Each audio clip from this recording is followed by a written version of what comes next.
দুইটা ভাই মা বাপ হারা, তারা রাস্তায় এতিমের মতো বোতল টোকায় আর খায়। কিন্তু হঠাৎ করে ছোট ভাইয়ের একদিন একটা পাঞ্জাবি পছন্দ হয়। তখন বড় ভাই বলে, কি হয়েছে?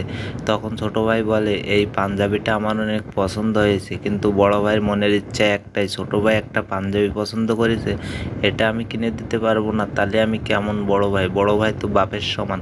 তাই দেখুন বড় ভাই কত কষ্ট করতেছে। ছোট ভাই এখন গোসল করতেছে, বড় ভাই দেখে হাসি মুখিতে চলে যাচ্ছে।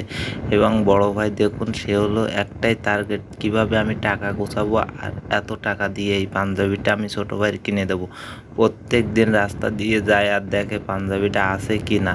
তাই দেখুন সে কত কষ্ট করতেছে, শুধু পরিশ্রম করতেছে, বোতল টোকাইয়ে বিক্রি করে তার ছোট ভাইয়ের মনের ইচ্ছাটা পূরণ করবে। হঠাৎ করে দেখে পাঞ্জাবিটা নাই, এক বড় লোক নিয়ে যাচ্ছে কিনে, তখন তার পিছু নেয়। হঠাৎ করে তার পকেট থেকে টাকাগুলো হারিয়ে যায়। অসহায় গরিবের পাশে এমনই হয়, কারণ তাদের নুন আনতে পান্তা ফুরায়, এইটাই গরিবের অবস্থা ভাই, সত্য কথা।